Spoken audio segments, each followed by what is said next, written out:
en cette nuit de la 27e année du règne de l'empereur Auguste. 1850 ans après l'arrivée d'Abraham en cette contrée où nous nous trouvons, le pays de Canaan. 1250 ans après l'exode de Moïse et des Hébreux hors d'Égypte. 753 ans après la naissance de Rome. 587 ans après la destruction de Jérusalem et la déportation vers Babylone. Une étoile apparut dans le ciel. Il est écrit que 1000 ans après le règne de David, ses descendants donneront naissance au Messie, sauveur du peuple d'Israël et fils de Dieu descendu sur terre.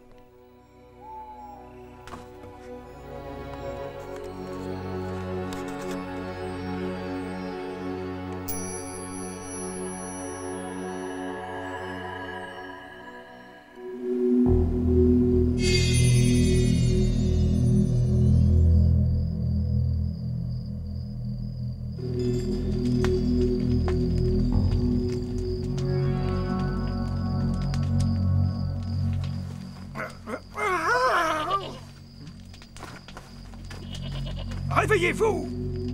Debout! Réveillez-vous!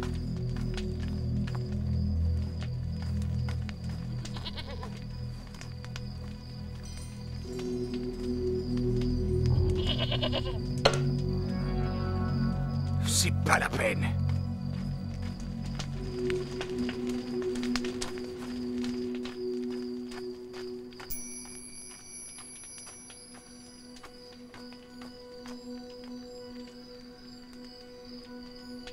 Nous finirons bien par croiser une caravane à dépouiller. Ça fait plus d'1 mois que nous avons la poisse. Je n'ai jamais vu d'étoile aussi scintillante. Penses-tu qu'il s'agit d'un mauvais présage? Non, elle pourrait même nous porter chance.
Vous les avez vus? Oui, ils ne sont pas de la région. Que faisons-nous? Allons jeter un œil.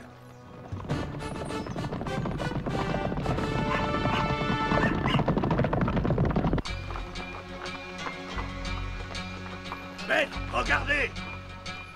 À votre gauche, de l'autre côté de la rivière!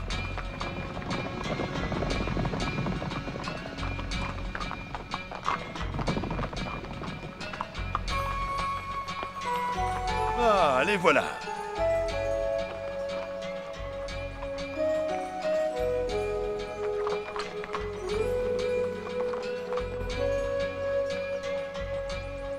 Que la paix soit avec toi et avec les tiens.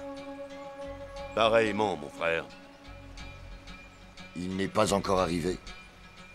Ne t'inquiète pas, Gaspard. Je l'ai aperçu, il s'approchait du fort. Allons le chercher.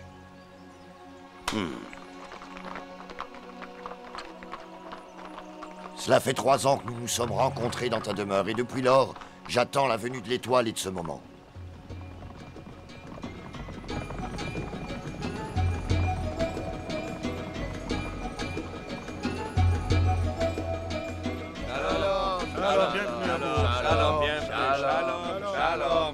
Que la paix et les bienheureux soient avec toi, Balthazar. des Romains. La raison de notre présence ici doit rester secrète.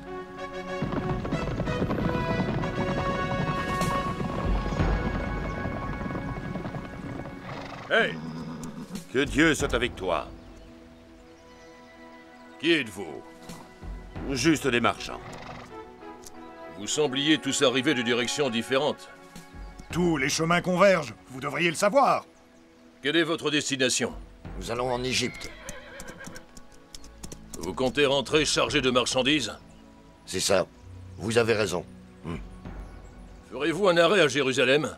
Bien sûr, comme tous les voyageurs venant de l'Est.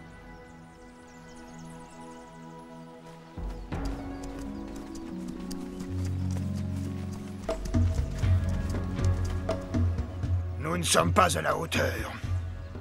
Si ces Romains nous aperçoivent, ils nous mettront en pièces vite fait. Quittons les lieux et cherchons une autre caravane. Il doit forcément y en avoir une à notre portée quelque part.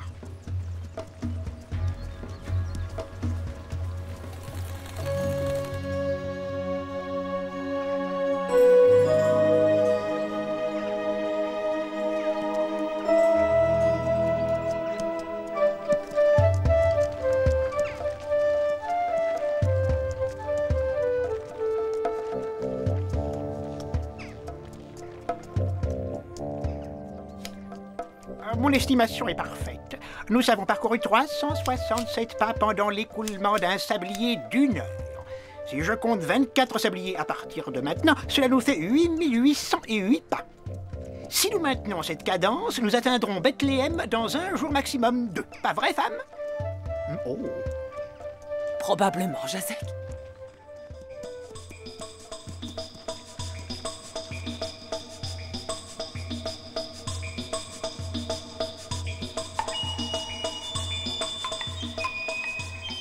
Suivant, quel est ton nom et que possèdes-tu?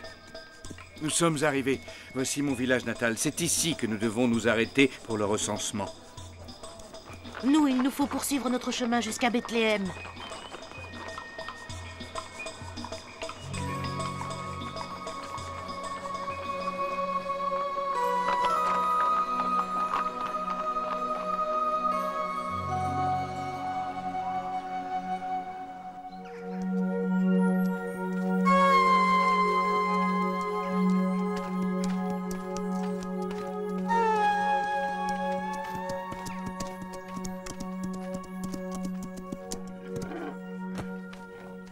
Femme, tu ne devrais pas marcher dans ton état.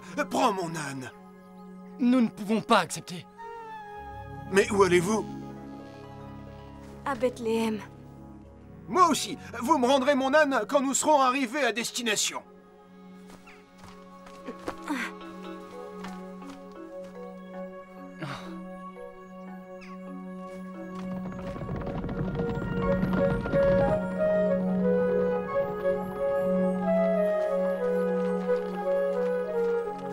As-tu soif?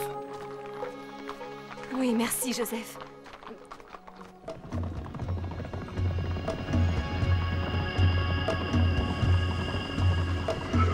Arrêtez, regardez ces empreintes.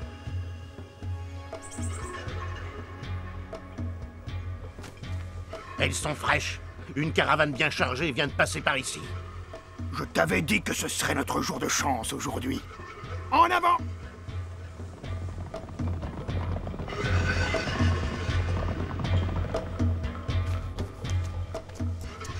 Les traces mènent droit vers la forêt. Il vaut mieux continuer à les suivre à pied.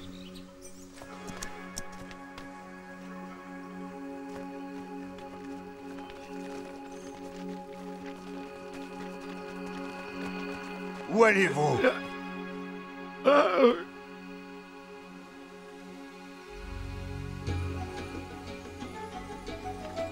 Que cherchez-vous? Rien du tout. Juste quelque chose à manger. Si vous venez en ami, soyez les bienvenus parmi nous. Tu l'avais dit que cette étoile était en mauvais présage. C'est faux. Cette étoile est un signe d'espoir pour celui qui sait interpréter sa venue.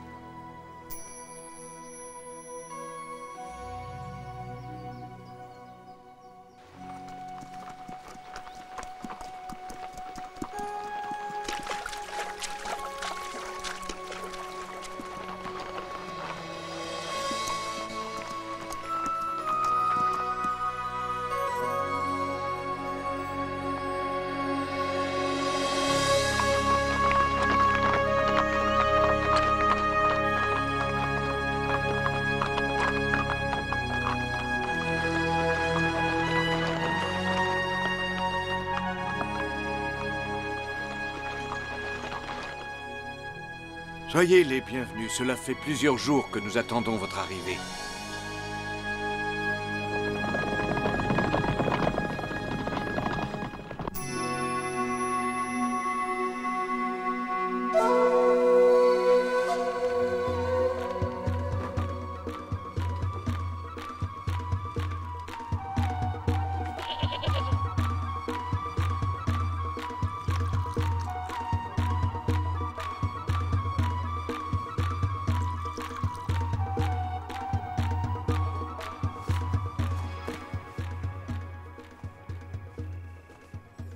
Ne bouge pas, je vais chercher de l'eau.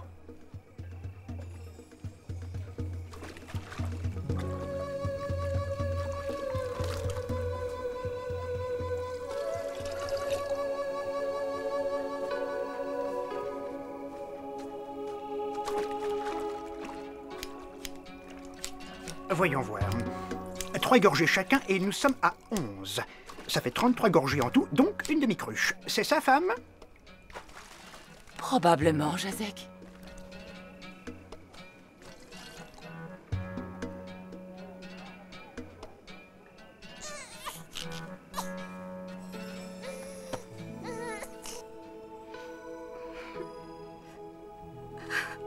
Qu'y a-t-il, Marie? Un peu de fatigue, ne t'inquiète pas.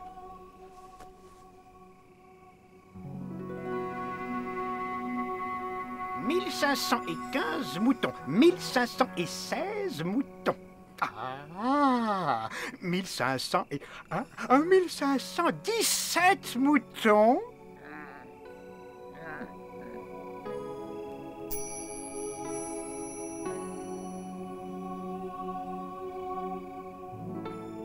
C'était un jour comme tous les autres, à Nazareth.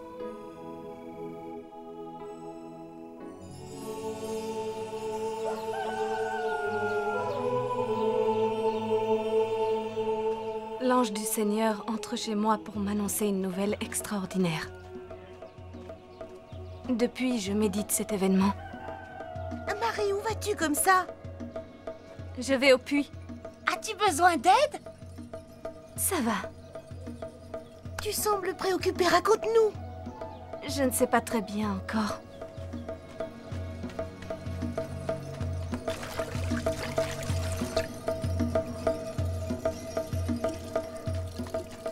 Laisse, mère, je vais le porter. Donne-le-moi.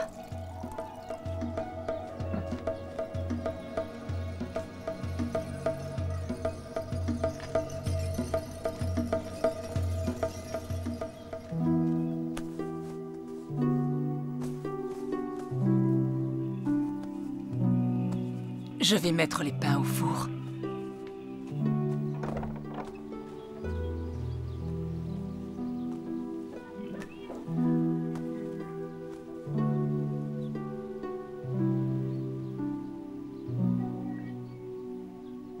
Que la joie emplisse ton cœur, Marie, pleine de grâce. Le Seigneur est avec toi.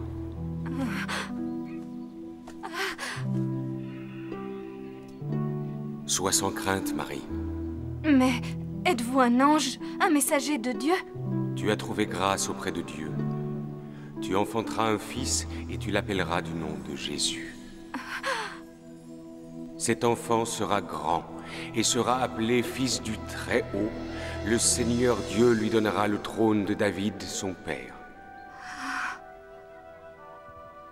Il régnera sur la maison de Jacob et son règne n'aura pas de fin. Comment cela sera-t-il, puisque je ne connais pas d'homme? L'Esprit Saint viendra sur toi, et la puissance du Très-Haut te prendra sous son ombre. C'est pourquoi l'être saint qui naîtra sera appelé Fils de Dieu. Comment serait-ce possible? Rien n'est impossible à Dieu. Élisabeth, ta cousine, vient elle aussi de concevoir un fils dans sa vieillesse. Elle en est à son 6e mois. Me voici. Je suis la servante du Seigneur. Qu'il m'advienne selon ta parole. Telles furent mes paroles, et tel fut ce qu'il advint. D'abord, je ne compris pas, mais j'eus un songe.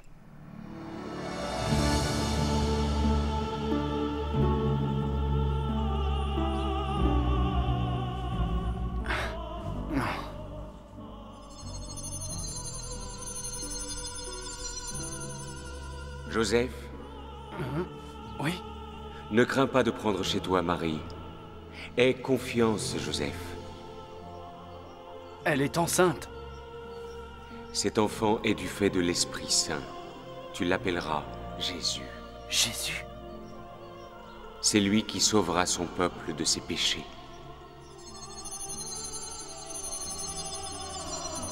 Jésus.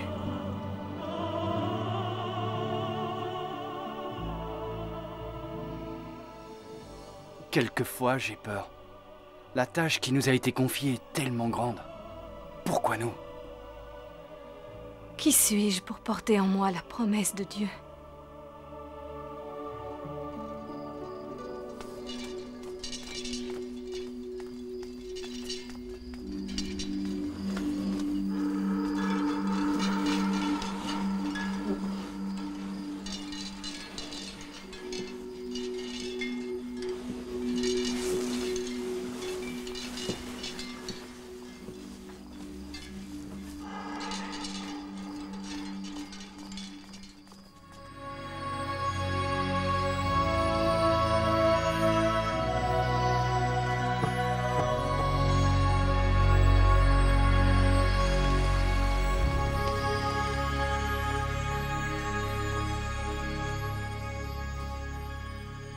Malachie!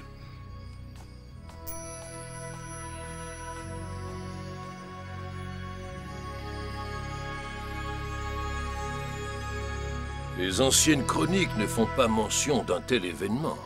La brillance de cette étoile, son mouvement dans le ciel, tout semble nous indiquer qu'il s'agit de l'astre que nous attendons. Mais pourquoi cela se produit-il maintenant? Pensez-vous qu'il s'agit du fameux signe? Mes calculs sont formels, ils confirment la naissance imminente d'un grand roi. Le Messie, celui que le peuple d'Israël attend. Les prophètes annoncent bien la venue d'un roi dont le destin sera de sauver le monde. Où naîtra-t-il? Au cœur de Bethléem, si petite parmi les nombreuses villes de Judée. C'est de là que sera issu le maître du pays d'Israël. Durant son règne, la justice sera loi, et la paix se maintiendra. Il sauvera les pauvres et les malades, et délivrera les opprimés ayant perdu tout espoir. Le Seigneur lui-même vous guidera vers lui d'un signe.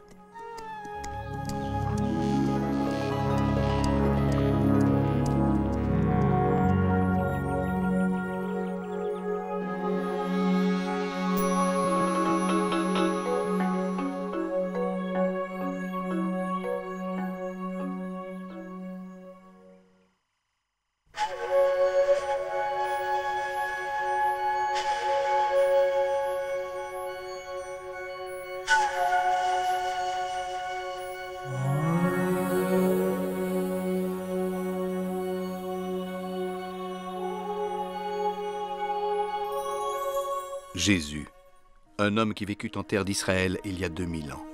Qui était-il vraiment? Un être humain comme vous et moi? Ou était-il plus que cela? Tous les chrétiens proclament que Jésus de Nazareth est le Messie, le Fils de Dieu. Le nom Jésus vient du mot hébreu Yeshua, qui signifie sauveur. Le mot Messie vient de l'hébreu Mashiach, dont l'équivalent grec Christos veut dire celui qui est oint, béni avec l'huile sainte de Dieu qui servait à consacrer les rois. Ce sont les anciens prophètes d'Israël qui avaient annoncé la naissance d'un Messie. Les prophètes avaient prédit qu'après le péché d'Adam et son expulsion du paradis terrestre, après des milliers d'années d'attente, le Tout-Puissant enverrait sur terre celui qui ramènerait l'humanité sur la voie de la grâce et d'un bonheur spirituel retrouvé. Ce Messie était attendu avec espoir depuis des siècles, et la promesse de sa venue avait permis au peuple d'Israël d'endurer les injustices, la guerre, l'esclavage et la violence. Finalement, Jésus, le Messie tant espéré, vit le jour. L'annonce de la naissance prochaine de Jésus fut faite aux humbles et aux simples, et en premier lieu à Marie, sa future mère, une jeune fille de Nazareth, un petit village de Galilée. Cet événement fut appelé l'Annonciation. parce que c'est un ange qui annonça à Marie sa maternité. D'après l'Évangile selon saint Luc, l'ange Gabriel fut envoyé par Dieu dans une ville de Galilée du nom de Nazareth à une vierge fiancée à un homme du nom de Joseph de la maison de David, et le nom de la vierge était Marie. L'annonce qui s'ensuivit révéla à Marie son état ainsi que les desseins de Dieu. Elle se soumit à sa destinée en répondant à l'ange Gabriel « Me voici, je suis la servante du Seigneur, qu'il m'advienne selon ta parole. » Ensuite, Marie partit rendre visite à sa cousine Élisabeth, à Aïn Karim. Celle-ci, en la voyant, fut inspirée et s'écria « Bénie es-tu entre les femmes, et béni est le fruit de ton sein. » Marie répondit alors « Mon âme exalte le Seigneur, et mon esprit tressaille de joie en Dieu mon Sauveur, parce qu'il a jeté les yeux sur son humble servante. Désormais, toutes les générations me diront bienheureuse. » Ces paroles inaugurent un des plus beaux chapitres de l'Évangile selon saint Luc. Un chapitre qui donna naissance, parmi les premières communautés chrétiennes, à un chant de remerciement, le Magnificat, qui est toujours d'usage aujourd'hui dans la liturgie de l'Église chrétienne.